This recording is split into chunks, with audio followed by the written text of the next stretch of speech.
아들 녀석이 제 명의로 된 아파트 집 문서를 들고 사라졌습니다. 제 모든 예금이 담긴 통장까지 전부 정지시킨 채로요. 평생을 자식만 보고 살아온 어미에게 이런 짓을 한 아들에게 과연 유산을 남겨주는 게 맞을까요? 저는 며느리도 아들도 몰랐던 친정 부모님이 남겨주신 작은 상가 건물을 팔아버렸습니다. 그리고 그 돈으로 제2의 인생을 시작했죠. 이야기 시작 전 구독과 좋아요 한 번씩만 눌러주시면 제게 정말 큰 힘이 됩니다. 이 모든 일은 남편이 세상을 떠나고 3년째 되던 해 그 쓸쓸했던 가을부터 시작되었습니다. 제 이름은 박서현 올해 61살입니다. 돌이켜보면 제 인생은 나 자신을 위한 삶이 아니었습니다. 저는 누군가의 아내이자 누군가의 엄마로만 존재했죠. 남편 김진철 씨는 전형적인 가부장적인 사람이었습니다. 밖에서는 능력 있는 사업가였을지 몰라도 집에서는 그저 군림하는 왕이었죠. 30년을 함께 살면서 사랑한다, 고맙다 같은 따뜻한 말 한마디 들어본 기억이 없습니다. 그에게 저는 감정을 나누는 동반자가 아니라 그저 집안일을 하고 자신의 시중을 드는 사람일 뿐이었으니까요. 매일 아침 5시면 일어나 남편이 좋아하는 뜨끈한 된장찌개와 갓 지은 쌀밥을 준비해야 했습니다. 조금이라도 국이 식거나 반찬이 마음에 들지 않으면 말없이 수저를 내려놓는 사람이었죠. 그럴 때마다 제 심장은 철렁 내려앉았습니다. 제가 뭘 잘못했을까? 뭐가 부족했을까? 온종일 그 생각에 사로잡혀 다른 일은 손에 잡히지도 않았습니다. 제 기쁨과 슬픔은 오로지 남편의 기분에 따라 결정되었어요. 남편이 사업상 좋은 일이 있어 기분이 좋은 날은 저도 덩달아 마음이 놓였고, 반대로 힘든 일이 있어 얼굴을 찌푸리는 날이면 집안 공기는 얼음장처럼 차가워졌습니다. 숨막히는 침묵 속에서 저는 그저 그림자처럼 조용히 움직여야 했죠. 그런 제게 유일한 빛은 아들 민준이었습니다. 제 목숨보다 소중한 아들이었죠. 민준이가 웃으면 온 세상을 다 가진 것 같았고, 민준이가 아프면 제 살이 찢겨나가는 듯 아팠습니다. 남편에게 받지 못한 사랑과 위로를 저는 아들에게서 찾으려 했는지도 모릅니다. 그래서였을까요? 저는 아들에게 모든 것을 쏟아부었습니다. 남편 몰래 쌈짓돈을 모아 아들이 원하는 것이라면 무엇이든 사주었고, 아들이 먹고 싶다는 음식은 밤을 새워서라도 만들어 먹였습니다. 민준이는 그런 제 마음을 아는 듯 엄마가 세상에서 제일 좋아라고 말해주곤 했습니다. 그 한마디가 제 힘겨운 삶을 버티게 하는 유일한 이유였습니다. 하지만 그런 남편이 3년 전 갑작스러운 심장마비로 허무하게 세상을 떠났습니다. 장례를 치르는 내내 눈물이 나지 않았습니다. 슬프지 않아서가 아니었어요. 너무나 비현실적으로 느껴져서 마치 남의 이야기처럼 멍하기만 했습니다. 평생을 제 삶의 전부라 믿었던 큰 산이 하루아침에 사라져버린 느낌. 이제 어떻게 살아야 하나 막막했지만 동시에 아주 조금은 이제 내 마음대로 살아도 되지 않을까 하는 생각도 스쳤습니다. 물론 그 생각은 금세 죄책감으로 바뀌었지만요. 남편이 떠나고 처음 몇 달은 아들 민준이가 자주 들여다봐 주었습니다. 하지만 민준이가 싹싹하고 예쁜 며느리 유라를 데려와 결혼하고 나서는 모든 것이 달라졌습니다. 처음에는 며느리가 어찌나 살갑게 굴던지요. 어머니 이제 저희만 믿으세요. 외롭지 않게 해드릴게요. 라며 제 손을 잡고 웃어주던 그 얼굴이 아직도 선합니다. 저는 정말 그런 줄 알았습니다. 이제 며느리도 딸처럼 의지하며 살 수 있겠구나, 그렇게 믿었죠. 하지만 그건 저의 착각이었습니다. 아들 내외는 신혼집을 꾸리고 자신들의 삶을 꾸리느라 바빴습니다. 일주일에 한 번 오던 발길이 한 달에 한 번으로 줄었고, 나중에는 명절에나 겨우 얼굴을 볼 수 있게 되었죠. 물론 이해했습니다. 젊은 애들이 얼마나 바쁘겠어요. 하지만 머리로 이해하는 것과 마음으로 느끼는 외로움은 전혀 다른 문제였습니다. 남편이 남긴 유산과 제가 평생 모은 돈으로 민준이에게 강남에 번듯한 아파트도 사주었습니다.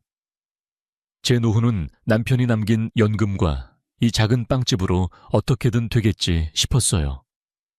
제 몫의 아파트는 나중에 민준이에게 물려줄 생각이었고요. 그저 아들이 행복하게 사는 것, 그것만이 제 유일한 바람이었습니다. 하지만 그 바람이 제 발목을 잡는 족쇄가 될 줄은 꿈에도 몰랐습니다. 아들은 점점 더 며느리의 사람이 되어갔습니다. 전화 통화를 해도 늘 유라가 그러는데 유라 생각은 이라며 며느리의 말을 먼저 꺼냈죠. 며느리는 제 앞에서는 세상 더없이 착한 며느리인 척했지만 아들에게는 교묘하게 저에 대한 불평을 늘어놓는 듯 했습니다. 어머니 혼자 계셔서 걱정이야. 괜히 이상한 사람 만나서 사기라도 당하면 어쩌지. 어머니 재산은 우리가 잘 관리해 드려야 해. 같은 말들로 아들을 불안하게 만들었죠. 그리고 운명처럼 제 삶에 한 남자가 나타났습니다. 잿빛으로 가득했던 제 일상에 한 줄기 햇살처럼 다가온 그 사람. 그 사람을 만나면서 저는 30년 만에 처음으로 박서현이라는 제 이름으로 살기 시작했습니다. 웃음을 되찾았고 설렘이라는 감정을 다시 느꼈습니다. 하지만 그 행복은 너무나 짧았습니다. 제 행복을 시기한 며느리의 계략과 그의 노란한 아들의 어리석음이 제 인생을 송두리째 흔들어 놓을 줄은 그때는 정말 상상조차 하지 못했습니다.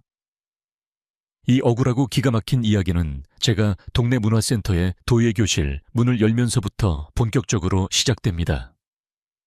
남편이 떠난 후 제 세상은 온통 아들 민준이를 중심으로 돌아갔습니다. 남편이 남긴 유산의 대부분은 아들의 미래를 위해 사용되었습니다. 민준이가 국내 최고의 대학을 졸업했을 때 저는 세상을 다 가진 듯 기뻤습니다. 아들의 졸업식 사진을 거실 가장 잘 보이는 곳에 걸어두고 매일 닦고 또 닦았죠. 제게는 그 사진이 평생의 훈장과도 같았습니다. 아들이 대기업에 취직했을 때는 동네방네 자랑하고 싶었지만 혹여나 아들에게 부담이 될까 꾹 참았습니다. 그저 혼자서 남편의 영정 사진 앞에서 여보, 우리 민준이가 이렇게 잘 컸어요. 당신도 하늘에서 보고 있죠 라며 눈물 섞인 기쁨을 나누는 것이 전부였습니다. 아들이 결혼을 하겠다고 최유라라는 아가씨를 데려왔을 때 저는 조금 서운한 마음이 들면서도 한편으로는 기뻤습니다. 이제 아들도 짝을 만나 안정적인 가정을 꾸리게 되었으니까요. 며느리 유라는 참 싹싹하고 애교가 많았습니다. 처음 인사하러 온 날 어머니 제가 민준 씨보다 더 잘할게요. 이제 딸이 하나 더 생겼다고 생각해 주세요라며 제 손을 꼭 잡는데 그 순간 마음속의 얼음이 녹아내리는 것 같았습니다. 평생 아들 하나만 보고 살아온 제게 딸이라는 존재는 늘 아쉬움이었거든요. 저는 아들 내외의 신혼집을 마련해주기 위해 제가 가진 대부분의 것을 내어주었습니다. 남편이 남긴 보험금과 제가 평생 아끼고 모았던 적금을 깨서 강남의 번듯한 아파트를 얻어주었죠. 어머니 저희 힘으로 할게요. 너무 무리하지 마세요라며 걱정하는 아들에게 저는 괜찮다고 이게 엄마의 마지막 역할이자 기쁨이라고 말했습니다. 너희가 행복하게 사는 모습만 보면 엄마는 더 바랄 게 없다. 진심이었습니다. 그때는 정말 그랬습니다. 하지만 아들의 결혼은 제게서 아들을 조금씩 그러나 분명하게 떼어놓는 과정이었습니다. 신혼 초에는 주말마다 찾아와 함께 밥을 먹던 아들, 내외의 발길은 점점 뜸해졌습니다. 처음에는 바빠서 그렇겠지 생각했습니다. 대기업 생활이 얼마나 고되고 신혼 생활은 또 얼마나 챙길 게 많겠어요. 하지만 시간이 지날수록 그것이 단지 바쁘기 때문만은 아니라는 것을 느끼게 되었습니다.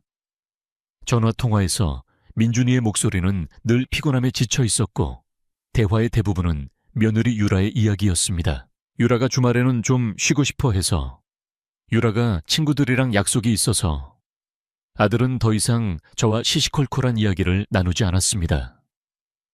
우리의 대화는 그저 안부를 묻는 형식적인 절차처럼 변해갔죠. 저는 거대한 아파트에 홀로 남겨졌습니다. 남편이 있을 때는 그 넓은 공간이 그의 권위와 존재감으로 채워져 있었지만 이제는 텅 빈 정막만이 그 자리를 대신했습니다. 아침에 눈을 뜨면 가장 먼저 저를 방해는 것은 서늘한 공기였고 밤에 잠들기 전 마지막으로 듣는 것은 제 자신의 한숨 소리였습니다. 밥맛을 잃은 지는 오래되었습니다. 혼자 차린 밥상 앞에서 꾸역꾸역 밥을 넘기다 보면 문득 내가 왜 살고 있나 하는 허무한 생각에 사로잡히곤 했습니다. 숟가락을 내려놓고 멍하니 창밖을 바라보는 시간이 길어졌습니다. 창밖의 세상은 바쁘게 흘러가는데 오직 저의 시간만이 멈춰버린 것 같았습니다. 사람들은 말합니다. 자식 다 키우고 남편 먼저 보내면 이제 내 인생을 살라고. 하지만 평생을 누군가의 아내와 엄마로만 살아온 제게 내 인생이라는 것은 너무나 막연하고 낯선 단어였습니다. 무엇을 해야 할지, 어디서부터 시작해야 할지 알 수 없었습니다. 그저 하루하루를 버텨낼 뿐이었습니다. 아들이나 며느리에게 외롭다고 투정 부리고 싶지도 않았습니다. 그들에게 짐이 되고 싶지 않았거든요. 늙은 어미의 외로움이 젊은 아들 내외의 행복에 그림자를 드리우게 하고 싶지 않았습니다. 그래서 저는 괜찮은 척했습니다. 전화기 너머로 엄마는 괜찮아. 혼자가 편하고 좋아 라고 거짓말을 했습니다. 아들은 제 말을 그대로 믿는 듯 했습니다. 어쩌면 믿고 싶었을지도 모르죠. 엄마가 잘 지내야 자신도 마음 편히 자신의 삶을 살 수 있을 테니까요. 그렇게 저는 세상과 그리고 제 아들과 점점 더 멀어져 가고 있었습니다. 거대한 유리 상자 안에 갇힌 것처럼 저는 홀로 외로움과 싸우고 있었습니다. 아들이 결혼한 지 2년이 지났습니다. 손주가 태어났지만 저는 할머니라는 이름보다 가끔 보는 손님에 가까웠습니다. 며느리 유라는 육아가 힘들다는 이유로 혹은 아이가 아프다는 핑계로 저의 방문을 교묘하게 막았습니다. 어머니 다음에 오세요. 오늘은 애가 컨디션이 안 좋네요. 어머니 오시면 저희가 신경 써드려야 하는데 지금은 정신이 없어서요. 그 말 속에 숨겨진 가시를 모를 만큼 제가 어리석지는 않았습니다. 그녀는 제가 자신의 영역 안으로 들어오는 것을 원치 않았습니다. 가장 견디기 힘든 것은 명절이었습니다. 남편이 살아있을 때는 며느리로서 아내로서 명절 음식을 준비하고 손님을 맞이하며 몸은 고되어도 마음만은 꽉 찬 느낌이 있었습니다. 하지만 이제는 모든 것이 달라졌습니다. 아들 내외는 명절 아침에 잠시 들러 세배를 하고는 어머니 저희는 처가에 가봐야 해서요라며 황급히 자리를 떴습니다. 텅 빈 거실에 홀로 남아 식어버린 떡국을 먹고 있노라면 세상에 나 혼자만 버려진 것 같은 처량함에 눈물이 핑 돌았습니다. 며느리 유라의 위선은 날이 갈수록 교묘해졌습니다. 그녀는 제 앞에서는 늘 상냥한 미소를 지으며 어머니 필요하신 거 없으세요? 말씀만 하세요 라고 말했지만 정작 제가 무언가를 부탁할라 치면 온갖 핑계를 대며 빠져나갔습니다. 한 번은 허리를 삐끗해서 며칠 꼼짝 못하고 누워있던 적이 있었습니다. 아들에게 전화를 했더니 며느리가 대신 받더군요. 어머니 많이 아프세요? 어떻게? 근데 저희가 지금 제주도 여행 중이라서요. 다녀와서 바로 가볼게요. 전화기 너머로 들려오는 파도 소리와 아이의 웃음소리는 제게 비수처럼 박혔습니다. 그들은 저의 고통에 관심이 없었습니다. 그저 자신들의 행복이 더 중요할 뿐이었죠. 저는 그날 혼자 끙끙 앓으며 깨달았습니다. 이제 이 세상에 나를 온전히 걱정해주고 돌봐줄 사람은 아무도 없다는 것을. 아들은 이제 더 이상 나만의 아들이 아니었습니다. 그는 한 여자의 남편이자 하나의 아빠가 되었고 그 우선순위에서 저는 점점 뒤로 밀려나고 있었습니다. 그 사실을 인정하는 것은 가슴 아픈 일이었지만 어쩔 수 없는 현실이었습니다. 외로움은 사람을 무기력하게 만들었습니다. 아침에 눈을 뜨는 것이 두려웠고 하루를 어떻게 보내야 할지 막막했습니다. TV를 켜놓아도 소음일 뿐 그 내용이 귀에 들어오지 않았습니다. 집안일도 손에 잡히지 않아 집은 점점 활기를 잃어갔습니다. 먼지가 쌓여가는 가구를 보며 마치 제 마음을 보는 것 같아 더 깊은 무력감에 빠졌습니다. 이대로는 안 되겠다 싶었습니다. 뭐라도 해야 했습니다. 이렇게 고립된 채로 서서히 말라 죽어갈 수는 없었습니다. 뭐라도 배우면 사람들을 만날 수 있지 않을까.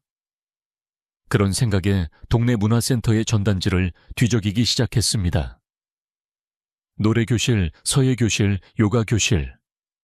수많은 강좌들 속에서 유독 한 가지가 제 눈에 들어왔습니다. 바로 도예교실이었습니다. 흙을 만지면 마음이 차분해진다는 말을 어디선가 들은 기억이 났습니다. 어쩌면 이 딱딱하게 굳어버린 내 마음도 흙처럼 다시 부드러워질 수 있지 않을까, 그런 막연한 기대를 품었습니다. 도예교실 첫날, 저는 잔뜩 긴장한 채 문을 열고 들어섰습니다. 흙냄새와 물기 어린 공기가 저를 맞았습니다. 교실 안에는 저와 비슷한 연배의 수강생 대여섯 명이 이미 자리를 잡고 조용히 흙을 만지고 있었습니다. 다들 오랫동안 알고 지낸 사이처럼 편안해 보였고 저 혼자만 낯선 이방인 같아 괜히 주눅이 들었습니다. 맨 구석에 비어있는 물레 앞에 조심스럽게 앉았습니다. 선생님은 흙을 다루는 기본적인 방법부터 차근차근 설명해 주셨습니다. 흙덩이를 물레 중심에 고정시키고 두 손으로 감싸 천천히 모양을 만들어가는 과정. 생각보다 쉽지 않았습니다. 조금만 힘을 잘못 주면 흙덩이는 여지없이 찌그러지거나 균형을 잃고 쓰러졌습니다. 몇 번을 실패하고 나니 손과 옷은 흙투성이가 되었고 마음은 점점 더 초조해졌습니다. 괜히 왔나? 나 같은 사람은 이런 거 못하나 봐. 자괴감이 밀려들 때였습니다. 그렇게 힘을 주시면 흙이 놀랍니다. 조금 더 부드럽게 안아주듯이 해보세요. 따뜻하고 나직한 목소리가 귓가에 들려왔습니다. 고개를 들어보니 옆자리에 앉아있던 한 남자가 저를 보며 부드럽게 미소 짓고 있었습니다. 그가 바로 이강우 씨였습니다. 64살이라고는 믿기지 않을 만큼 정정한 모습이었습니다. 희끗희끗한 머리카락과 깊은 눈가의 주름이 오히려 그의 인상을 더욱 편안하고 신뢰감 있게 만들어 주었습니다. 그는 제 옆으로 다가와 물레 앞에 함께 쭈그리고 앉았습니다. 제가 잠깐 도와드려도 될까요? 그는 제 손 위에 자신의 크고 따뜻한 손을 살며시 포겠습니다. 순간 저는 숨을 멈췄습니다. 남편이 죽고 난 후, 아니 어쩌면 남편이 살아있을 때조차도 느껴보지 못했던 낯선 온기였습니다. 그의 손은 투박했지만 그 안에는 흙을 다루는 사람 특유의 섬세함과 따뜻함이 담겨 있었습니다. 자, 이렇게요. 흙의 중심을 느끼면서 함께 숨을 쉰다고 생각해 보세요. 그의 손길에 따라 제 손이 움직였습니다. 신기하게도 아까와는 달리 흙덩이는 그의 손 안에서, 그리고 제 손 안에서 순한 양처럼 부드럽게 솟아올랐습니다. 찌그러지지도 쓰러지지도 않고 매끄러운 원기둥 모양을 만들어갔습니다. 저는 흙이 아니라 마치 그의 손길에 의해 제 마음이 빚어지는 것 같은 착각에 빠졌습니다. 심장이 두근거렸습니다. 60평생 처음 느껴보는 종류의 설렘이었습니다. 이제 됐네요. 참 잘하시는데요. 그가 손을 떼며 말했습니다. 하지만 저는 그 온기가 사라지는 것이 못내 아쉬웠습니다. 감사합니다. 제가 정말 소질이 없어서 아닙니다. 처음에는 다 그렇죠. 흙이라는 게 주인의 마음을 가장 먼저 읽는 법이거든요. 마음이 편안하면 흙도 편안해집니다. 그는 다시 자신의 자리로 돌아가 묵묵히 자신의 작품을 만들기 시작했습니다. 저는 한동안 그를 멍하니 바라보았습니다. 그는 그저 친절을 베푼 것뿐인데 왜 제 마음은 이렇게나 소란스러운 걸까요? 그날 수업이 끝나고 저는 엉망진창이 된 제 첫 작품을 들고 교실을 나섰습니다. 부끄러워서 버리고 싶었지만 그 안에 담긴 그의 온기 때문에 차마 그럴 수가 없었습니다. 교실 문 앞에서 강구 씨가 저를 기다리고 있었습니다. 박서현 씨 맞으시죠? 저는 이강구라고 합니다. 그는 정중하게 자신을 소개했습니다. 네, 맞아요. 오늘 정말 감사했습니다. 별 말씀을요. 혹시 괜찮으시다면 제가 차 한 잔 사도 될까요? 오늘 처음 오셔서 어색하셨을 것 같아서요. 그의 제안에 망설여졌습니다. 낯선 남자와 단둘이 차를 마신다는 것이 제게는 너무나 어색하고 두려운 일이었습니다. 하지만 그의 진심 어린 눈빛을 보니 거절할 수가 없었습니다. 우리는 문화센터 근처의 작은 찻집으로 향했습니다. 따뜻한 대추차를 앞에 두고 우리는 처음으로 서로의 이야기를 나누기 시작했습니다. 그 역시 5년 전 아내를 먼저 떠나보내고 혼자 지내고 있다는 것을 알게 되었습니다. 그날 저는 흙을 빚는 법을 배웠습니다. 하지만 어쩌면 제가 정말로 배우기 시작한 것은 오랫동안 돌처럼 굳어있던 제 마음을 다시 부드럽게 빚어내는 방법이었는지도 모릅니다. 찻집의 창가자리, 따뜻한 김이 피어오르는 찻잔을 사이에 두고 우리는 마주 앉았습니다.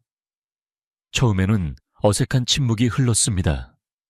무슨 말을 먼저 꺼내야 할지 몰라 서로 눈치만 살폈죠. 침묵을 깬 것은 강구 씨였습니다. 오늘 많이 힘드셨죠? 첫날은 원래 정신이 하나도 없습니다. 그의 말에 긴장이 조금 풀렸습니다. 네, 정말요. 제 손이 아닌 것 같았어요.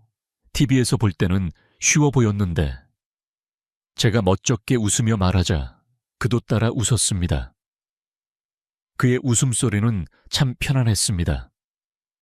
서현 씨는 어쩌다 도예를 배우실 생각을 하셨어요. 그의 질문에 저는 잠시 망설였습니다.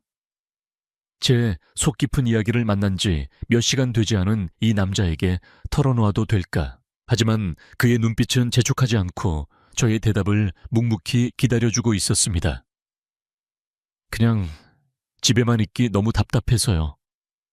뭐라도 해야 할 것 같아서. 제 목소리가 점점 작아졌습니다. 혼자 계신 지는 얼마나 되셨어요? 그가 조심스럽게 물었습니다. 남편 떠나고 3년 됐어요. 그 말을 내뱉는 순간 제 눈가가 뜨거워졌습니다.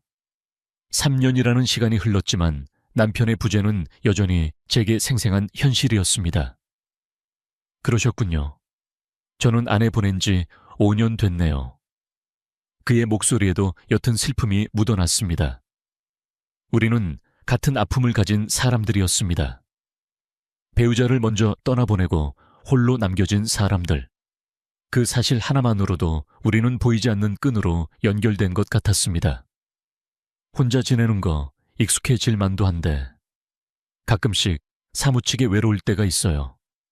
그렇죠. 강구 씨의 말에 저는 고개를 격하게 끄덕였습니다. 제 마음을 정확히 꿰뚫어 본 것 같았거든요. 네, 맞아요. 특히 저녁이에요. 해가 지고 집에 혼자 있을 때가 가장 힘들어요. 저는 그럴 때 라디오를 크게 틀어놓습니다. 사람 목소리라도 들리면 좀 낫더라고요. 저는 TV를 켜놓고 소파에서 잠들어요. 텅 빈 침대에 혼자 눕는 게 무서워서요. 우리는 그렇게 서로의 외로움을 나누었습니다. 누구에게도 말하지 못했던 가슴속 깊이 묻어두었던 이야기들이었습니다. 아들에게도 친구에게도 차마 꺼내지 못했던 속마음을 그에게는 술술 털어놓을 수 있었습니다. 그는 제 말을 판단하거나 동정하지 않았습니다. 그저 조용히 들어주고 저도 그래요라며 공감해줄 뿐이었습니다. 그 고요한 공감이 제게는 100마디의 위로보다 더 큰 힘이 되었습니다. 강구 씨는 원래부터 흙을 만지는 일을 하셨어요? 아닙니다. 저는 평생을 가구 만드는 몫으로 살았습니다. 나무만 만지며 살았죠. 아내가 떠나고 나서 너무 힘들어서 한동안 아무것도 못했습니다. 그러다 우연히 흙을 만지게 됐는데 이상하게 마음이 편안해지더라고요. 나무와는 또 다른 매력이 있었어요.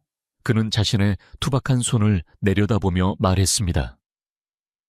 평생을 나무와 씨름했을 그의 손.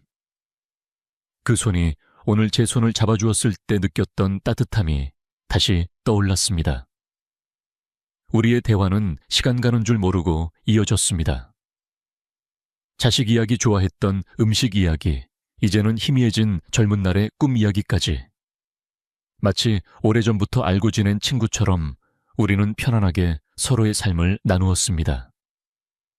찻집을 나설 때 어색했던 첫 만남의 공기는 온데간데 없었습니다. 대신 그 자리에는 따뜻하고 편안한 기운이 감돌았습니다. 그 후로 매주 토에 교실에서 만나는 시간이 기다려졌습니다. 우리는 수업이 끝나면 을에 함께 차를 마시거나 동네 공원을 함께 걸었습니다. 그는 늘 제 보폭에 맞춰 천천히 걸어주었고 제가 힘들어하면 말없이 벤치에 앉아 쉬어가자고 했습니다. 그의 배려는 과하지 않고 늘 자연스러웠습니다. 그와 함께 있으면 저는 잊고 있던 제 자신의 모습을 발견하곤 했습니다. 저는 그저 민준이 엄마나 김진철의 아내가 아니라 웃을 줄도 알고 농담할 줄도 아는 감정을 가진 한 사람 박서현이었습니다. 때로는 가장 큰 위로가 화려한 말이 아닌 그저 내 아픔을 묵묵히 들어주고 나도 그렇다고 공감해주는 존재에서 오는 것 같습니다. 공유된 슬픔은 반으로 줄어든다는 말처럼 같은 상처를 가진 사람과의 만남은 서로에게 치유의 시작이 되어주기도 합니다. 어느덧 한 달이라는 시간이 흘렀습니다. 그동안 우리는 단 한 번도 서로의 손을 잡거나 사적인 연락을 주고받은 적이 없었습니다. 우리는 그저 좋은 수업 동기이자 마음을 나누는 말벗이었습니다.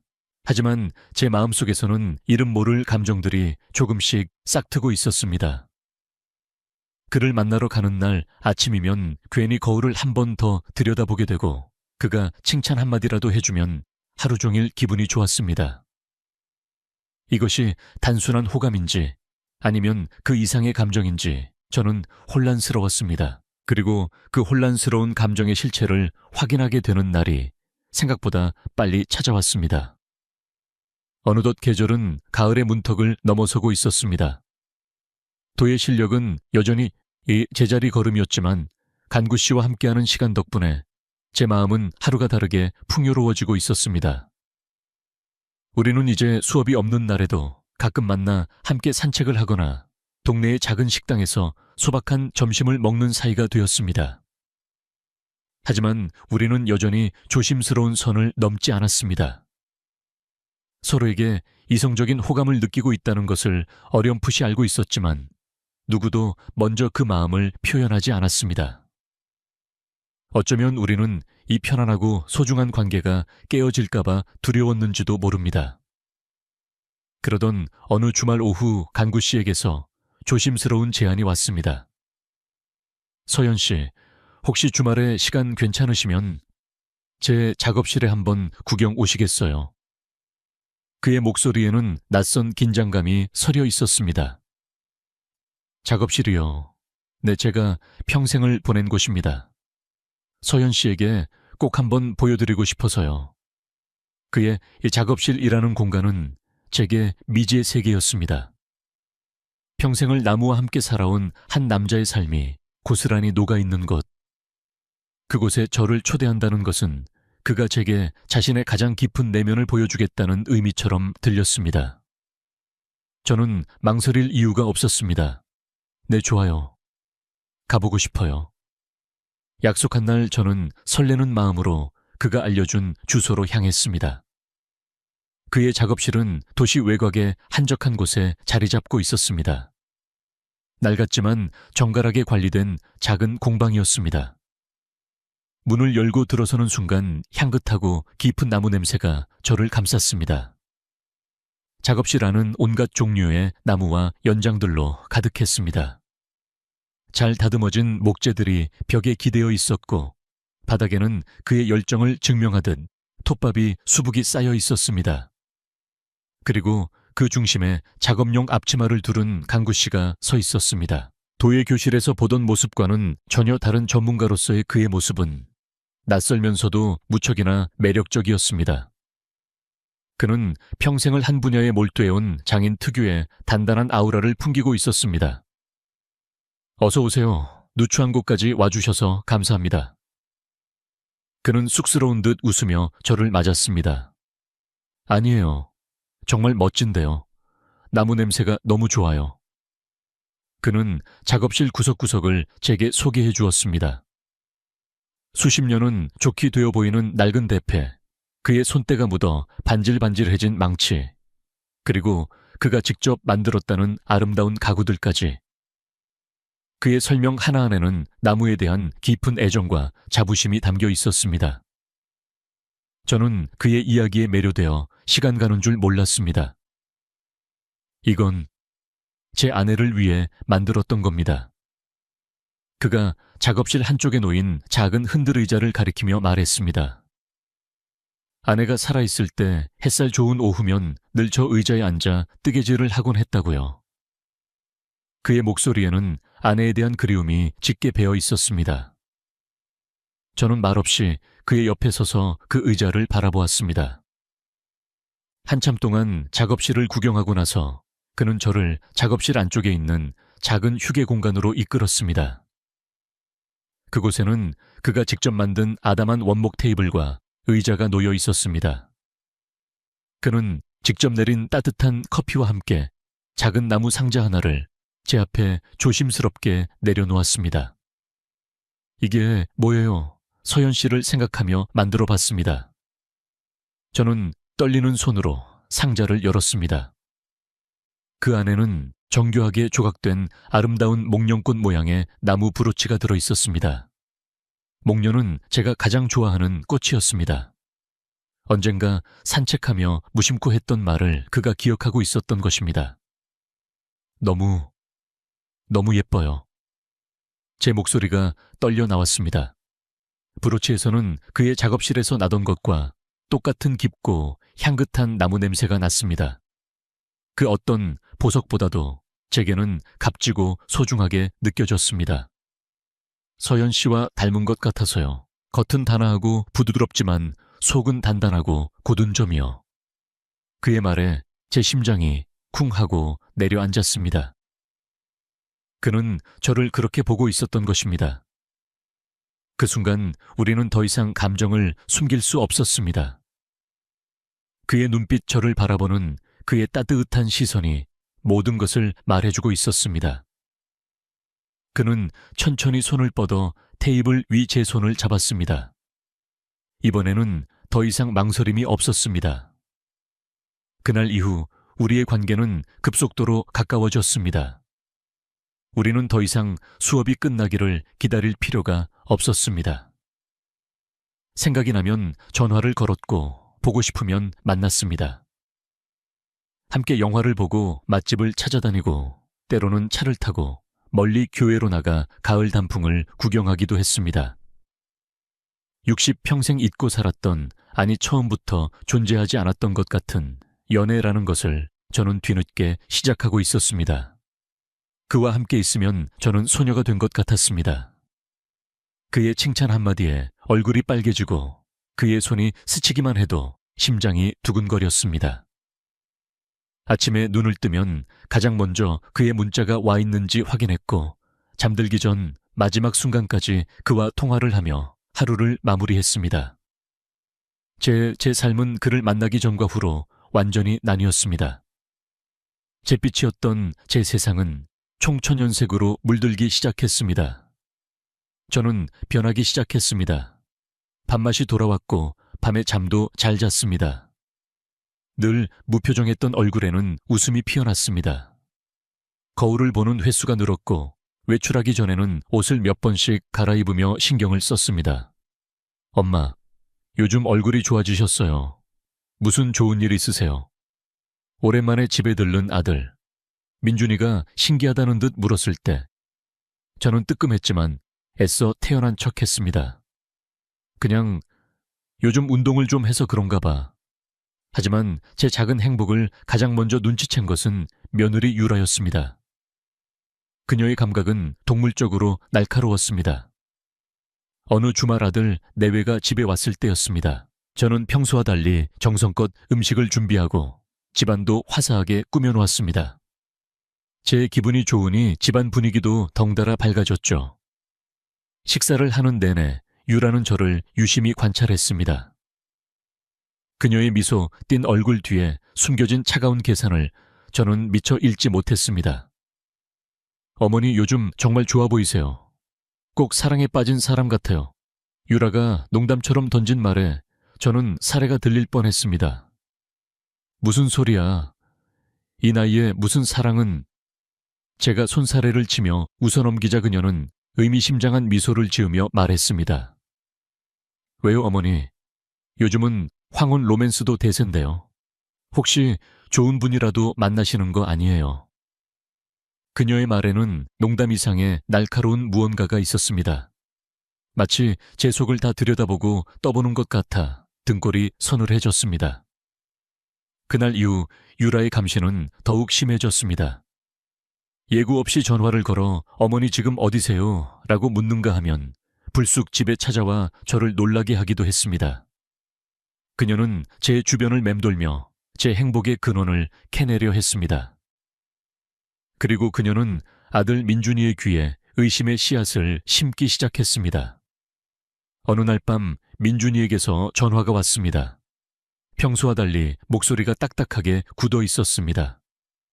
엄마 혹시 요즘 만나는 사람 있어? 아들의 돌직구 질문에 심장이 덜컥 내려앉았습니다. 아니, 그게 무슨 소리야. 엄마 솔직하게 말해줘. 유라가 그러는데 엄마가 요즘 행동이 이상하대. 자꾸 밖에 나돌고 전화통화도 몰래 하는 것 같다고. 저는 할 말을 잃었습니다. 며느리가 제 뒤에서 이런 말을 하고 다녔다니. 배신감에 손이 부들부들 떨렸습니다. 민준아, 그건 오해야. 엄마 그냥 친구들 만나는 거야. 정말이야, 엄마 나 걱정돼서 그래. 요즘 혼자 사는 노인들, 노리는 사기꾼들이 얼마나 많은데. 아빠가 남겨주신 재산 때문에 이상한 사람이 접근하는 걸 수도 있잖아. 아들의 말 속에는 걱정보다 의심이 더 크게 느껴졌습니다. 며느리가 불어넣은 독이 벌써 아들의 마음속에 퍼져나가고 있었던 것입니다. 저는 아무런 변명도 할 수 없었습니다. 강구 씨와의 관계를 솔직하게 말할 용기가 나지 않았습니다. 아들이 알게 되면 어떤 반응을 보일지 두려웠습니다. 아버지 돌아가신 지 얼마나 됐다고 다른 남자를 만나느냐며 저를 비난할지도 모릅니다. 저는 그저 걱정하지 마. 아무 일 없어라는 말만 되풀이할 뿐이었습니다. 전화를 끊고 나서 저는 거실에 주저앉아 한참을 울었습니다. 이제 막 싹트기 시작한 제 작은 행복 위로 가족이라는 이름의 차가운 그림자가 드리워지고 있었습니다. 그 그림자는 제 숨통을 조여오며 제 연약한 행복의 불씨를 꺼뜨리려 하고 있었습니다. 며느리의 의심과 아들의 불안한 시선 속에서 강구 씨와의 만남은 점점 더 조심스러워졌습니다. 하지만 사랑이라는 감정은 억누를수록 더욱 선명해지는 법이었습니다. 우리는 마치 10대 소년 소녀처럼 주변의 눈을 피해 몰래 만남을 이어갔습니다. 그 아슬아슬함이 오히려 우리의 감정을 더욱 애틋하게 만들었습니다. 사건이 터진 것은 첫눈이 내리던 어느 토요일 저녁이었습니다. 그날은 강구 씨와 처음으로 조금 멀리 교회의 레스토랑으로 드라이브를 간 날이었습니다. 창밖에는 하얀 눈이 소복이 쌓이고 레스토랑 안에는 따뜻한 벽난로가 타오르고 있었습니다. 우리는 와인을 마시며 서로에게 완전히 빠져들었습니다. 서현 씨, 당신을 만나고 제 멈춰있던 시간이 다시 흐르기 시작했어요. 그의 고백에 저는 세상을 다 가진 듯 행복했습니다. 하지만 그 행복은 오래가지 않았습니다. 즐거운 데이트를 마치고 집 앞에 도착했을 때 저는 싸늘한 기운을 느꼈습니다. 거실의 불이 환하게 켜져 있었고 그 안에는 아들 민준이와 며느리 유라가 굳은 표정으로 앉아 있었습니다. 마치 범죄자를 기다리는 형사들처럼요. 다녀왔습니다. 강구 씨의 차에서 내리는 저를 본 그들의 눈빛은 얼음장처럼 차가웠습니다. 어머니, 지금까지 어디에 계셨어요? 전화는 왜 안 받으시고요? 민준이의 목소리는 분노로 가득 차 있었습니다. 저는 그제야 부재중 전화가 수십 통 와 있다는 것을 알았습니다. 강구 씨와 함께 있느라 휴대폰을 미처 확인하지 못했던 것입니다. 저녁 먹고 왔어, 친구랑. 저는 저도 모르게 거짓말을 했습니다. 하지만 이미 모든 것을 알고 있다는 듯한 그들의 표정 앞에서 제 거짓말은 힘없이 부서졌습니다. 친구라고요? 저 차는 뭐예요? 어떤 친구가 어머니를 집 앞까지 태워다 주죠. 유라가 날카롭게 쏘아붙였습니다. 그리고 어머니 옷차림은요, 평소랑 너무 다르시잖아요. 누굴 만나러 가셨던 거예요? 저는 아무 말도 할 수 없었습니다. 제 얼굴은 창피함과 당혹감으로 새빨갛게 달아올랐습니다. 그때 차에서 내린 강구 씨가 이쪽으로 다가왔습니다. 그는 굳은 표정의 아들 내외와 겁에 질린 저를 번갈아 보더니 이내 상황을 파악한 듯 했습니다. 안녕하십니까? 처음 뵙겠습니다. 이강구라고 합니다. 그는 민준이에게 먼저 손을 내밀며 정중하게 자신을 소개했습니다. 하지만 민준이는 그 손을 잡지 않았습니다. 대신 싸늘한 눈으로 강구 씨를 위아래로 훑어보았습니다. 당신이군요. 우리 어머니한테 접근했다는 그 사람이. 민준아, 예의 좀 지켜. 제가 소리쳤지만 아들은 들은 척도 하지 않았습니다. 무슨 목적으로 우리 어머니를 만나는 겁니까? 솔직하게 말하시죠. 우리 어머니가 가진 재산 때문입니까? 그 순간 제 세상이 무너져 내리는 것 같았습니다. 제 아들의 입에서 제 사랑하는 사람을 향해 그런 모욕적인 말이 나오다니. 강구 씨의 얼굴도 딱딱하게 굳었습니다. 아드님 말씀이 지나치시군요. 저는 서연 씨를 진심으로. 진심 웃기지 마세요. 이 나이에 무슨 진심 타령입니까? 아버지 돌아가신 지 3년밖에 안 됐습니다. 그런데 어머니가 다른 남자를 만나는 게 말이 된다고 생각하세요. 이건 아버지를 배신하는 겁니다. 그리고 우리 가족을 망신시키는 거라고요. 민준이는 곱비 풀린 망가지처럼 소리쳤습니다. 옆에 있던 유라는 말리기는커녕 오히려 슬픈 표정을 지으며 여보, 진정해. 어머니도 외로우셔서 그러셨을 거야 라며 교묘하게 불을 지폈습니다. 모든 것이 그녀의 계획대로 흘러가고 있었습니다. 민준아, 그만해. 엄마가 사랑하는 사람이야. 저는 눈물을 흘리며 소리쳤습니다. 하지만 사랑이라는 단어는 오히려 아들을 더욱 자극할 뿐이었습니다. 사랑 어머니, 제발 정신 좀 차리세요. 저 사람이 어떤 사람인 줄 알고 사랑 타령을 하세요. 어머니는 너무 순진해서 쉽게 속는다고요.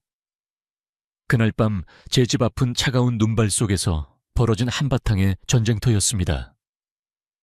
아들의 날카로운 비난 며느리의 위선적인 눈물, 그리고 그 모든 것을 묵묵히 듣고만 있어야 했던 강구 씨의 상처받은 얼굴. 저는 그 모든 것의 중심에서 아무것도 하지 못한 채 그저 서럽게 울기만 했습니다. 저의 작은 행복은 그렇게 가족의 거센 반대 앞에서 산산조각 나고 있었습니다. 그날 밤의 싸움은 쉽게 끝나지 않았습니다. 우리는 결국 집 안으로 들어와 대화를 이어갔지만 그것은 대화라기보다 일방적인 신문에 가까웠습니다. 민준이는 여전히 분을 사귀지 못한 채 저와 강구 씨를 번갈아 쏘아보았고 유라는 옆에서 눈물을 훔치며 피해자 코스프레를 하고 있었습니다. 어머니, 저분과는 언제부터 아셨어요? 어떻게 만난 사이세요? 민준이는 취조하듯 물었습니다. 저는 떨리는 목소리로 문화센터에서 만났고 서로의 아픔을 위로해주며 자연스럽게 가까워졌다고 설명했습니다. 하지만 아들은 제 말을 믿지 않았습니다. 문화센터 그런 데서 만나는 사람들이 제일 위험한 거예요. 작정하고 접근한 게 틀림없어요. 보다 못한 간구 씨가 입을 열었습니다. 아드님, 제가 모든 것을 설명드리겠습니다. 서현 씨를 만난 것은 제게 큰 행운이었습니다. 저는 결코 서현 씨를 가볍게 생각하지 않습니다. 남은 인생을 함께하고 싶은 아주 소중한 분입니다. 그의 진심 어린 고백에도 불구하고 민준이의 태도는 변하지 않았습니다. 남은 인생 그런 말은 아무나 할 수 있습니다. 그걸 어떻게 믿죠? 저희 어머니 명의로 된 재산이 얼마인지는 알고 만나시는 겁니까? 민준아, 저는 더 이상 참을 수 없었습니다. 어떻게 그런 말을 할 수가 있어? 이분은 그런 분이 아니야. 어머니가 뭘 아세요? 어머니는 세상을 너무 몰라요. 우리의 고성은 계속해서 부딪혔고 집안의 공기는 찢어질 듯 팽팽해졌습니다. 결국 며느리 유라가 결정타를 날렸습니다. 그녀는 눈물을 닦으며 일어나 제 앞에 와서 무릎을 꿇었습니다. 어머니, 제가 잘못했어요. 어머니 외로운 마음 헤아려 드리지 못하고 민준 씨가 이렇게 화내게 만들어서 정말 죄송해요. 그녀의 갑작스러운 행동에 저와 민준이 그리고 강구 씨까지 모두 당황했습니다. 하지만 어머니, 이것만은 알아주세요. 저희가 이러는 건 다 어머니를 걱정해서예요. 아버지 돌아가시고 힘들어하시던 어머니 모습이 아직도 눈에 선해요. 그런데 또다시 상처받으실까봐 저희는 너무 무서워요. 그녀는 서럽게 울며 제 바짓가랑이를 붙잡았습니다. 그러니 어머니, 제발 저희를 봐서라도 이분과는 그만 만나시면 안 될까요? 그것은 부탁의 형식을 띤 협박이었습니다. 그녀는 교묘하게 저를 가해자로 자신들을 피해자로 만들었습니다. 그녀의 눈물에 민준이의 마음은 완전히 넘어가 버렸습니다. 맞아, 엄마. 유라 말이 맞아. 우리가 뭘 바라는 게 아니잖아. 그냥 엄마가 다치지 않았으면 하는 것뿐이야. 저는 기가 막혀 아무 말도 할 수 없었습니다. 그들의 말은 전부 거짓이었습니다. 그들은 제 행복을 걱정하는 것이 아니었습니다. 그들은 오직 자신들의 몫이 줄어들까봐, 그리고 자신들이 통제할 수 없는 변수가 생기는 것을 두려워할 뿐이었습니다. 어머니, 선택하세요. 유라가 눈물을 닦으며 마지막 최후 통첩을 날렸습니다. 저희를 선택하실 건가요? 아니면 저분을 선택하실 건가요? 모든 시선이 제게로 쏠렸습니다. 제 아들의 간절한 눈빛, 며느리의 계산적인 눈물, 그리고 강구 씨의 착잡하고 슬픈 얼굴. 저는 벼랑 끝에 내몰린 기분이었습니다. 만약 어머니가 계속 저분을 만나시겠다면 저희도 어쩔 수 없어요. 더 이상 어머니를 뵐 수 없을 것 같아요. 손주 얼굴도 못 보실 거고요. 그것은 제 심장에 칼을 꽂는 것과 같은 말이었습니다. 하나뿐인 아들과 눈에 넣어도 아프지 않을 손주를 보지 못하게 하겠다니. 그 어떤 협박보다도 잔인한 말이었습니다. 저는 훈센잔 도저 입술을 깨물었습니다. 제 대답 하나에 모든 것이 걸려 있었습니다. 제 남은 인생의 행복, 그리고 제 유일한 가족. 둘 중 하나를 선택해야만 했습니다. 그 순간 제 등 뒤에서는 강구 씨의 깊은 한숨 소리가 들려왔습니다. 어머니, 대답해 주세요. 며느리의 차가운 목소리가 제 고막을 파고들었습니다. 저는 아무 말도 할 수 없었습니다. 머릿속이 하얗게 비어버린 것 같았죠. 어떻게 대답해야 할까요? 제 사랑을 지키기 위해 아들을 버려야 할까요? 아니면 아들을 위해 이제 막 찾은 행복을 포기해야 할까요? 어느 쪽도 선택할 수 없었습니다. 그때 침묵을 지키고 있던 강구 씨가 자리에서 일어났습니다.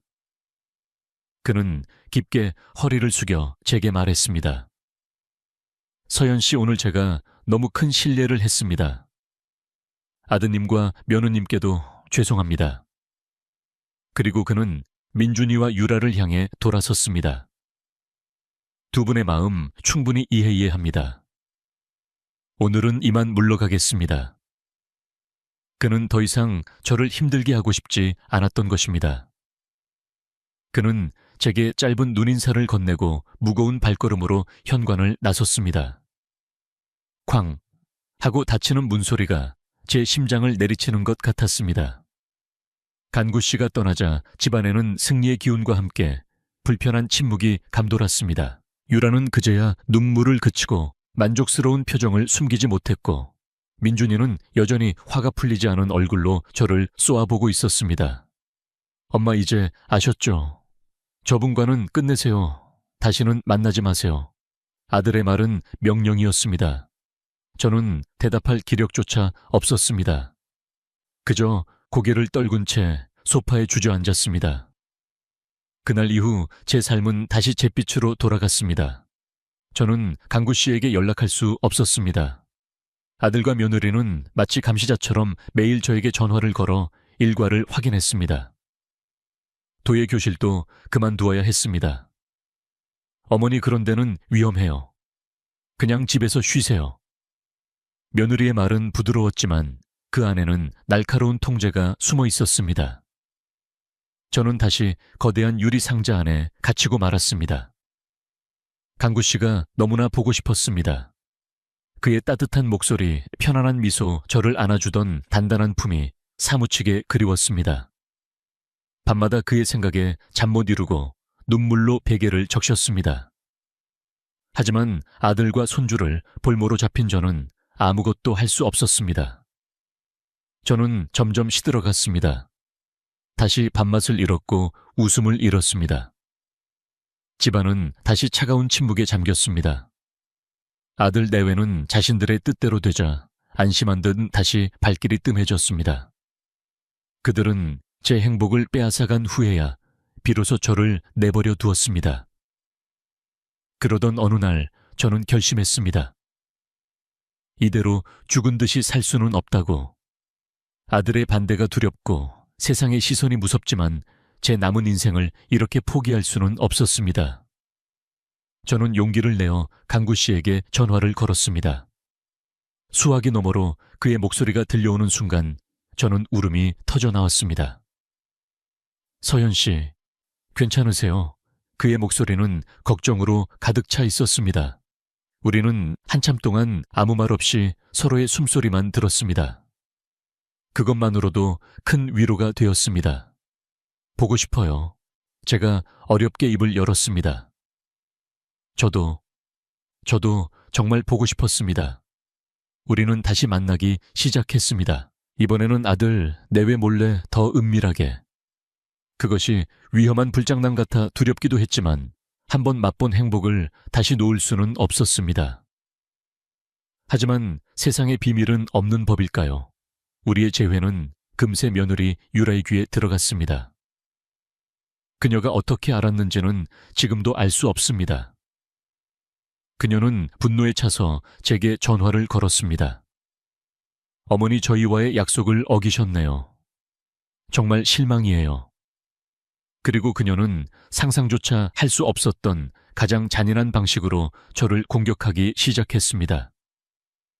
며칠 후 저는 은행으로부터 한 통의 전화를 받았습니다. 제 명의로 된 모든 예금 통장이 지급 정지되었다는 내용이었습니다.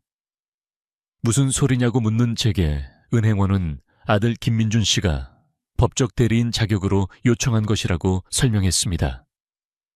그리고 곧이어 아들에게서 문자가 왔습니다. 어머니 죄송해요. 어머니의 재산을 지켜드리기 위한 어쩔 수 없는 선택이었어요. 그 남자와 완전히 정리하시면 그때 다시 풀어드릴게요. 저는 휴대폰을 든 채 그 자리에 얼어붙었습니다. 제 아들이 제 전 재산을 동결시킨 것입니다. 그리고 다음날 저는 집으로 배달된 등기 우편물을 받고 다시 한번 주저앉고 말았습니다. 그것은 제 명의로 된 이 아파트의 소유권 이전 서류였습니다. 수취인은 아들 김민준.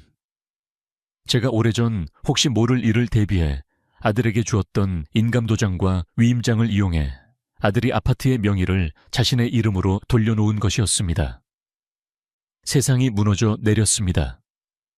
평생을 바쳐 사랑하고 모든 것을 내어준 아들이 제게 이런 짓을 할 줄은 꿈에도 몰랐습니다. 이것은 보호가 아니었습니다.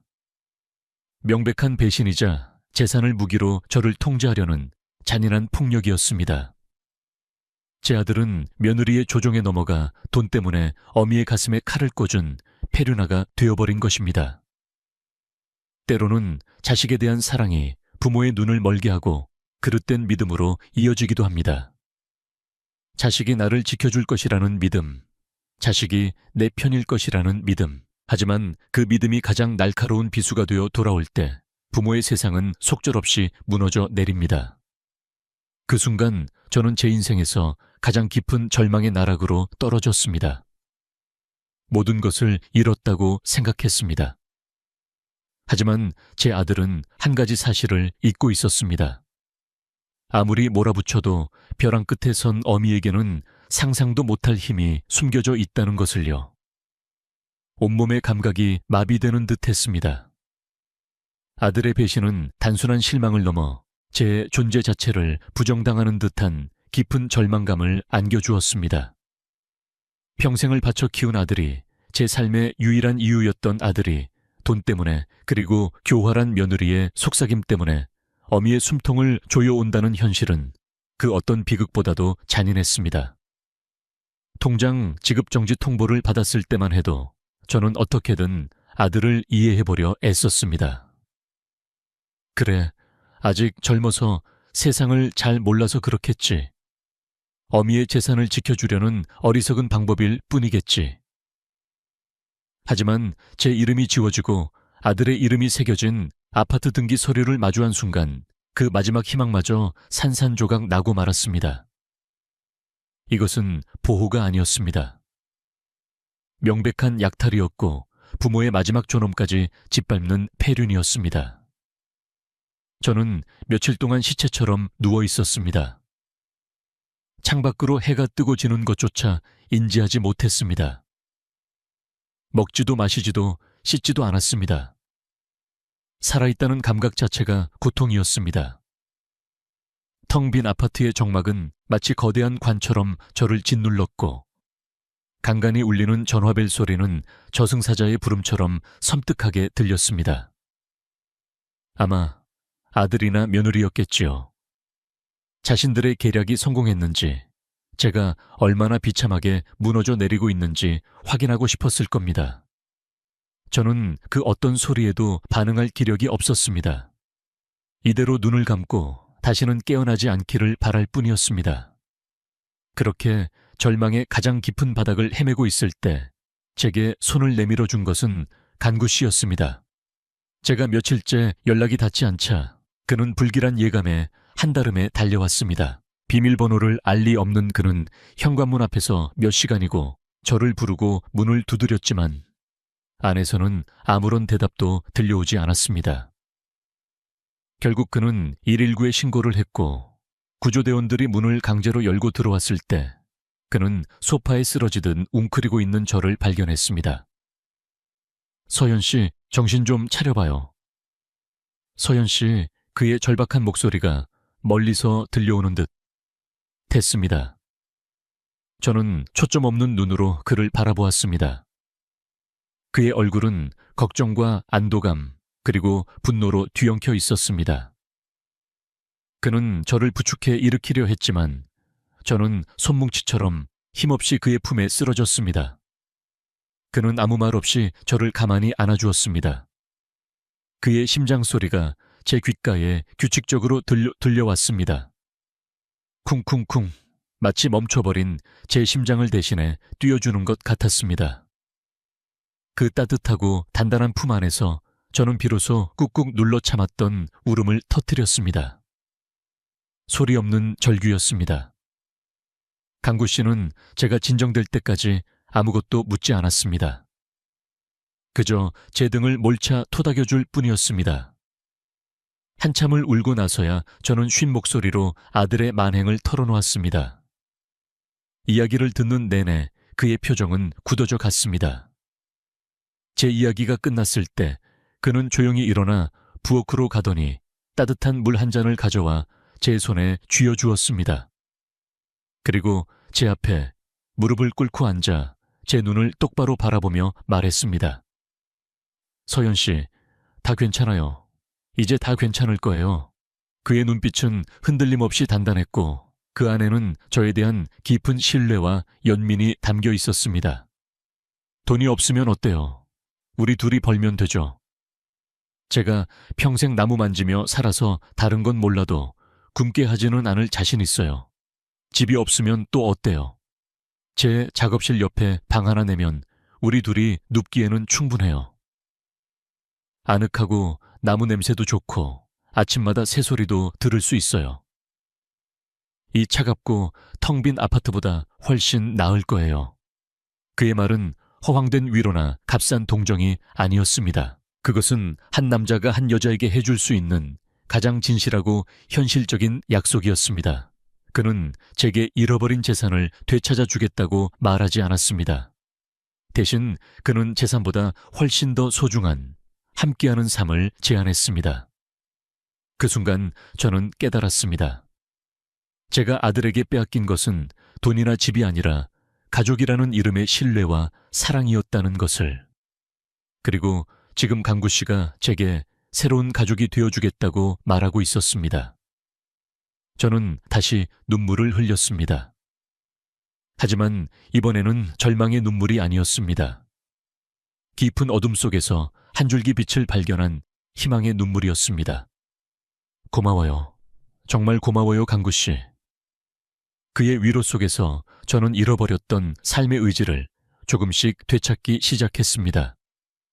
그리고 분노와 슬픔이 있던 자리에 차가운 복수심이 아닌 제 삶을 되찾고야 말겠다는 단단한 결심이 싹트기 시작했습니다.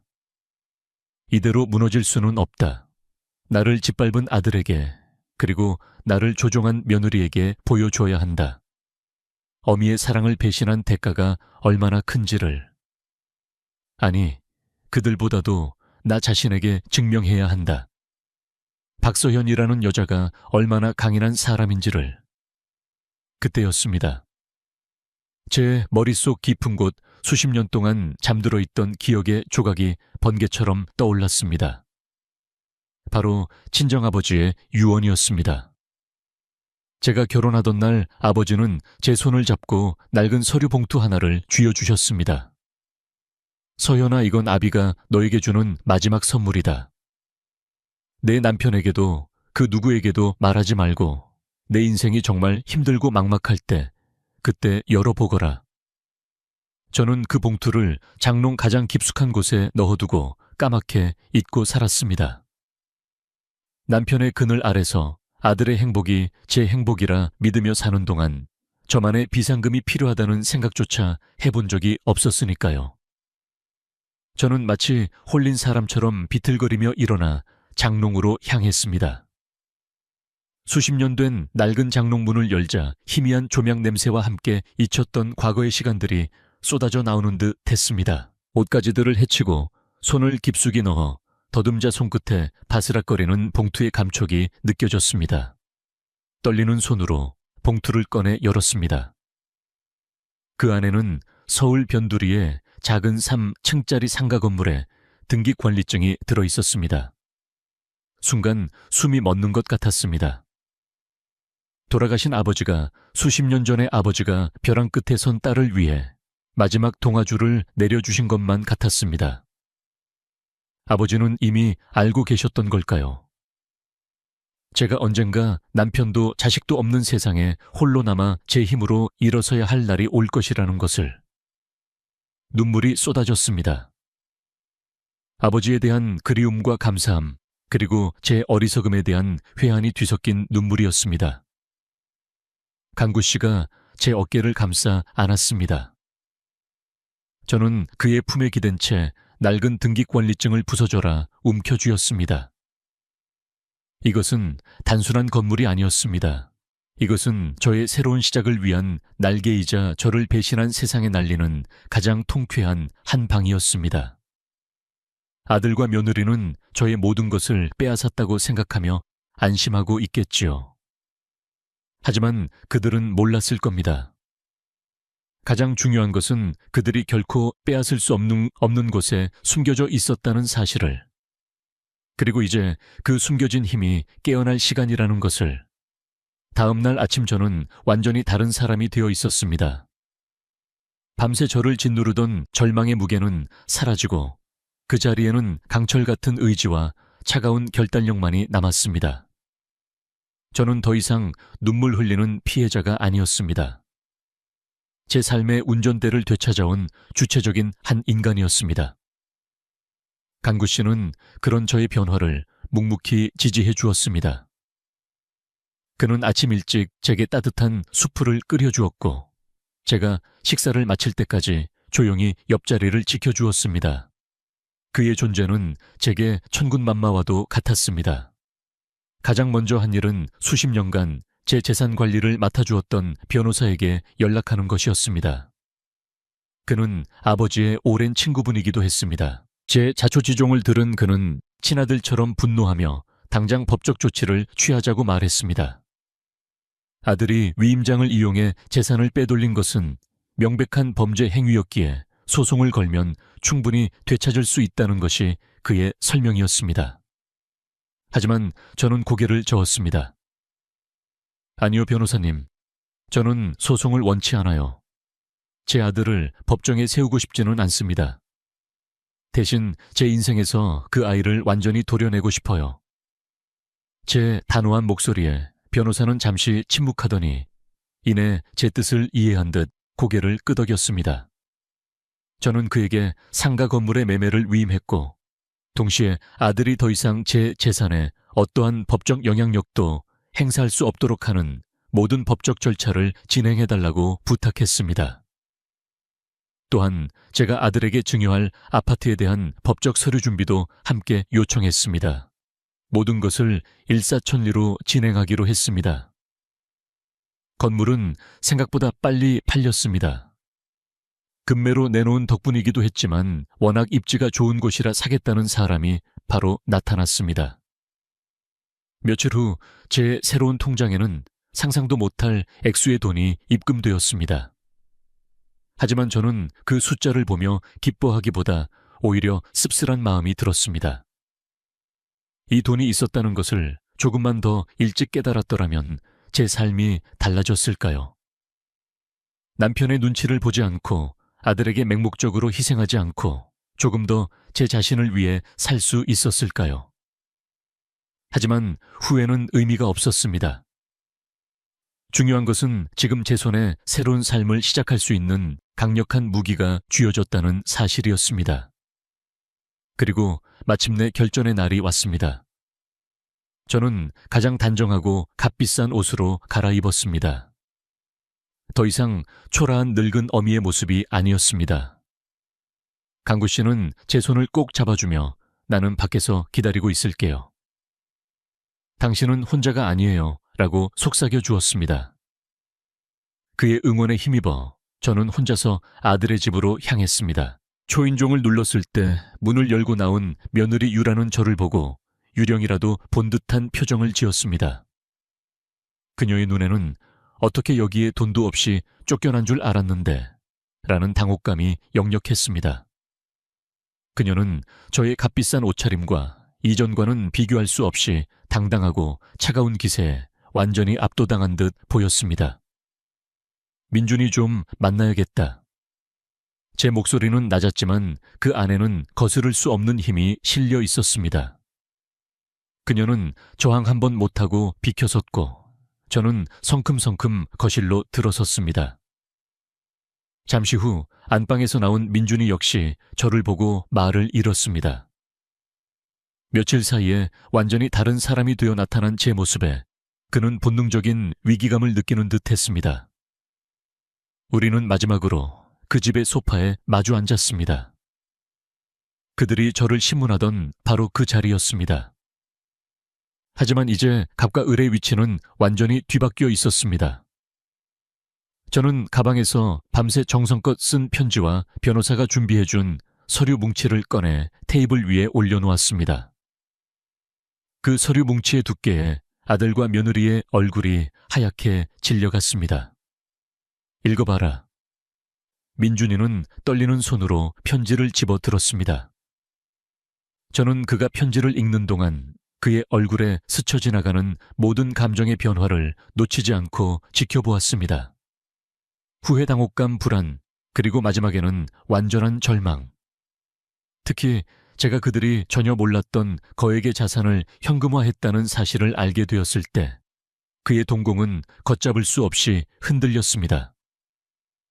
옆에서 편지를 훔쳐보던 유라는 입을 틀어막고 작은 비명을 질렀습니다. 그들의 계획이 완전히 실패했음을 아니 오히려 자신들이 덫에 걸렸음을 깨달은 것입니다. 저는 그들의 절망적인 표정을 즐기지 않았습니다. 그저 차갑게 바라볼 뿐이었습니다. 편지의 마지막 문장을 읽은 민준이가 고개를 들었을 때 그의 눈에는 눈물이 가득 고여 있었습니다. 그는 무언가 말을 하려 했지만 목이 메어 소리를 내지 못했습니다. 어머니, 이건 저희가 잘못했어요. 정말 죄송해요. 제발. 그는 용서를 빌기 시작했습니다. 하지만 이미 늦었습니다. 저는 그의 말을 차갑게 끊었습니다. 이제 와서 용서를 구하는 건 내가 가진 돈 때문이냐, 아니면 진심으로 뉘우쳐서냐. 제 질문에 그는 아무런 대답도 하지 못했습니다. 그것이 정답이었습니다. 나는 오늘 너를 아들로서 내 마음에서 지운다. 하지만 어미로서의 마지막 도리는 하마. 이 집은 너에게 주겠다. 네가 그토록 원했던 것이니 이제 네 마음대로 하거라. 그리고 이 서류들은 우리가 이제 법적으로도 완벽한 남이라는 것을 증명하는 문서들이다. 네가 내게 했던 것처럼 나 역시 너를 내 인생에서 완벽하게 차단할 것이다. 저는 자리에서 일어났습니다. 더 이상 그들과 같은 공간에 머물고 싶지 않았습니다. 마지막으로 한 가지만 묻자. 후회하느냐? 제 질문에 민준이는 고개를 숙인 채 오열하기 시작했습니다. 그 눈물이 진심인지 악어의 눈물인지는 중요하지 않았습니다. 중요한 것은 그가 자신의 선택에 대한 대가를 이제부터 평생에 걸쳐 치르게 될 것이라는 사실이었습니다. 저는 미련 없이 그 집을 나섰습니다. 문을 닫고 나오는 순간 등 뒤에서 들려오는 아들의 절규를 애써 외면했습니다. 아파트 밖으로 나오자 눈부신 햇살과 함께 저를 기다리고 있던 강구 씨의 모습이 보였습니다. 그는 아무것도 묻지 않고 그저 저를 향해 팔을 벌렸습니다. 저는 그의 품에 안겨 참았던 눈물을 쏟아냈습니다. 그것은 아들에 대한 연민의 눈물이 아니었습니다. 낡고 즐겼던 과거의 인연을 끊어내고 비로소 진정한 제 자신으로 다시 태어나는 거룩한 탄생의 눈물이었습니다. 우리는 손을 꼭 잡고 새로운 삶을 향해 미지의 미래를 향해 첫걸음을 내디뎠습니다.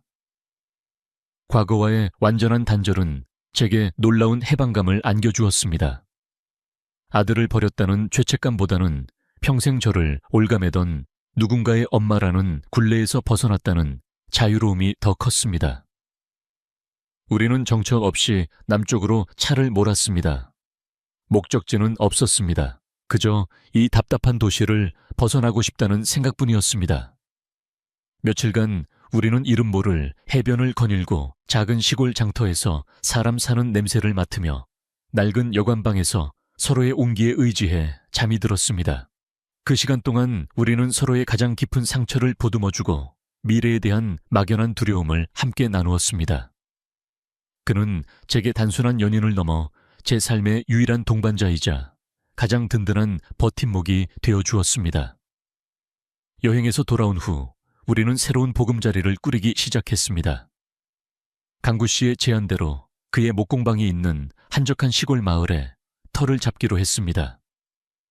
우리는 목공방 옆에 작은 밭이 딸린 낡은 농가주택을 샀습니다. 서울의 답답한 아파트와는 비교할 수 없는 흙냄새와 풀냄새가 가득한 곳이었습니다. 우리는 직접 페인트 칠을 하고 낡은 마루를 교체하며 우리만의 공간을 꾸며나갔습니다. 강구 씨는 제게 꼭 맞는 아담한 원목 식탁과 책장을 만들어 주었고, 저는 창가마다 제가 좋아하는 들꽃을 심었습니다.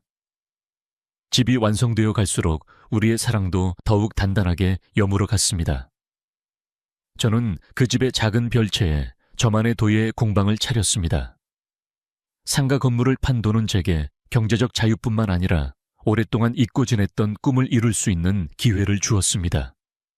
흙과 나무라고 이름 붙인 제 공방은 이내 마을 사람들의 사랑방이 되었습니다. 저는 도예 기술이 필요한 사람들에게는 기술을 가르쳐주고, 그저 말벗이 필요한 사람에게는 따뜻한 차 한 잔을 내어주며 그들의 이야기를 들어주었습니다. 흙을 만지며 제 마음의 상처를 치유했던 것처럼 저는 다른 사람들의 아픔을 어루만져 주는 것에서 새로운 삶의 의미를 발견했습니다. 강구 씨와의 삶은 평온했지만 결코 단조롭지는 않았습니다. 우리는 함께 텃밭을 가꾸며 직접 키운 채소로 소박한 밥상을 차렸고, 주말이면 손을 잡고 동네의 작은 산을 올랐습니다. 저녁이면 벽난로 앞에 앉아 그는 나무를 깎고 저는 흙을 빚으며 말없이 서로의 존재를 느끼는 것만으로도 충만한 행복을 느꼈습니다. 우리의 사랑은 열정적인 불꽃이라기보다는 꺼지지 않는 장작불처럼 은은하고 꾸준한 온기로 서로의 삶을 데워주었습니다. 우리는 서로에게 연인이자 친구이자 가장 든든한 가족이었습니다. 아들에게서는 그 후로 1년 동안 아무런 연락도 오지 않았습니다. 저 역시 굳이 그의 소식을 궁금해 하지 않았습니다. 그저 그가 자신의 선택에 책임을 지며 살아가기를 바랄 뿐이었습니다. 그러던 어느 날 낯선 번호로 전화 한 통이 걸려왔습니다. 제 공방에서 열리는 작은 전시회를 소개하는 지역 방송국의 다큐멘터리를 보고 연락했다는 한 젊은 PD였습니다. 그는 저의 삶의 이야기에 깊은 감명을 받았다며 저를 주인공으로 한 휴먼 다큐멘터리를 제작하고 싶다고 제안했습니다. 저는 망설였지만 강구 씨는 제 이야기가 누군가에게는 큰 용기가 될 수 있을 거라며 저를 격려해 주었습니다. 몇 달간의 촬영 끝에 황혼, 다시 피어나다라는 제목의 다큐멘터리가 방영되었습니다. 방송이 나간 후 제 공방에는 전국 각지에서 온 사람들로 문전성시를 이루었습니다. 저처럼 자식에게 상처받은 부모들, 삶의 의미를 잃고 방황하는 중년 여성들, 황혼의 사랑을 꿈꾸는 사람들. 그들은 제 손을 잡고 눈물을 흘리며 제게서 자신의 모습을 보았다고, 그리고 새로운 용기를 얻었다고 말했습니다. 저는 비로소 제 아픈 과거가 더 이상 저만의 상처가 아니라 다른 사람들을 위로하는 힘이 될 수 있다는 것을 깨달았습니다. 그리고 방송이 나간 지 한 달쯤 되었을까요? 제 공방 앞에 낯익지만 어딘가 헬쑥해진 한 남자가 서 있었습니다. 바로 제 아들 민준이었습니다. 그는 수염도 깎지 않은 초췌한 모습으로 차마 안으로 들어오지 못하고 문 밖에서 저를 바라보고 있었습니다. 지난 1년간 무슨 일이 있었던 걸까요? 그의 눈에는 깊은 후회와 그리움이 가득했습니다. 저는 잠시 망설였지만 이내 밖으로 나가 그를 마주했습니다.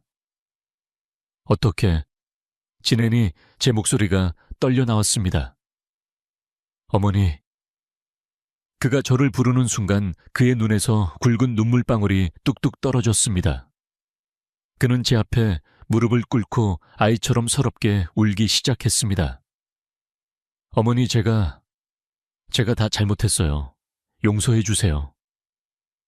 그는 지난 일 연간의 이야기를 털어놓았습니다. 제가 떠난 후 며느리 유라는 본색을 드러냈다고 합니다. 아파트를 담보로 대출을 받아 명품을 사들이고 민준이의 월급까지 모두 자신의 유흥비로 탕진했다고. 결국 민준이는 빚더미에 앉게 되었고 유라는 얼마 전 이혼 서류를 남기고 아이와 함께 사라져 버렸다고 합니다. 모든 것을 잃고 나서야 그는 자신이 얼마나 어리석었는지, 그리고 자신에게 가장 소중했던 것이 무엇이었는지를 깨달았다고 했습니다. 저는 그의 이야기를 묵묵히 들어주었습니다. 미움도 원망도 남아있지 않았습니다. 그저 제 앞에서 무너져 내린 아들의 모습이 안쓰러울 뿐이었습니다. 저는 그를 일으켜 세워 공방 안으로 데리고 들어갔습니다. 그리고 방송국 PD가 선물했던 아들의 편지에 답장하듯 제가 직접 빚은 찻잔에 따뜻한 대추차를 따라 주었습니다.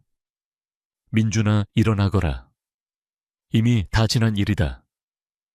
중요한 것은 과거가 아니라 앞으로 네가 어떻게 살아갈 것인가 하는 점이다.